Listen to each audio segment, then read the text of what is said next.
বিসমিল্লাহির রহমানির রহিম। প্রিয় শিক্ষার্থীরা, আজকে আরেকটি টপিক নিয়ে তোমাদের সামনে উপস্থিত হলাম এবং এই টপিকটি আমার সর্বশেষ যে ক্লাসটি আমি আপলোড করেছি সেই ক্লাসটির সাথে রিলেটেড, অর্থাৎ এটি অ্যাডভার্ব নিয়ে। আগের ভিডিওতে আমরা দেখিয়েছি অ্যাডভার্ব কাকে বলে এবং কিভাবে অ্যাডভার্বকে চিনতে হবে। এই ভিডিওতে আমি আলোচনা করার চেষ্টা করব যে অ্যাডভার্ব কত প্রকার এবং কি কি।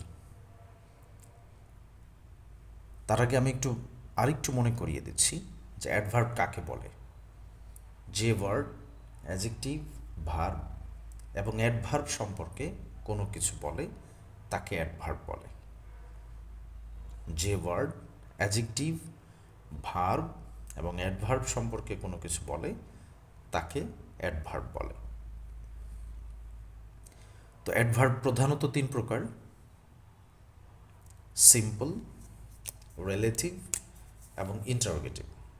অ্যাডভার্ব প্রধানত তিন প্রকার: সিম্পল, রিলেটিভ এবং ইন্টারোগেটিভ অ্যাডভার্ব। এর প্রত্যেকটির আবার বেশ কয়েকটি করে প্রকার রয়েছে। তো আমরা সবচেয়ে বেশি জানি যেটি, যে সিম্পল অ্যাডভার্ব, এইটি মূলত ৮ প্রকার।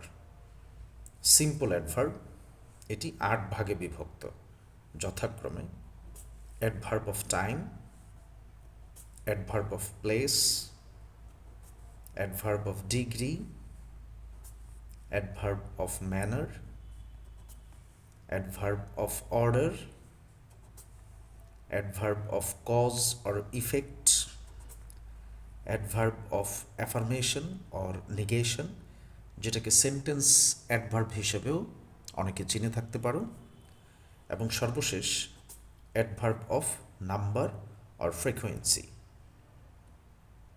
তাহলে আমরা জানতে পারলাম যে আমরা যে পড়েছি অ্যাডভার্ব ৮ প্রকার, সেই ৮ প্রকার মূলত সিম্পল অ্যাডভার্বের ৮টি প্রকার।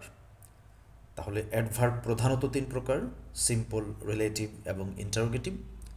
এবং সিম্পল অ্যাডভার্ব হচ্ছে ৮ প্রকার: adverb of time, place, degree, manner, order, cause or effect, affirmation or negation, এবং সর্বশেষ যেটি, সেটি হচ্ছে adverb of number or frequency. আশা করি অ্যাডভার্বের ক্লাসিফিকেশনটি তোমাদের কাছে পরিষ্কার হয়েছে।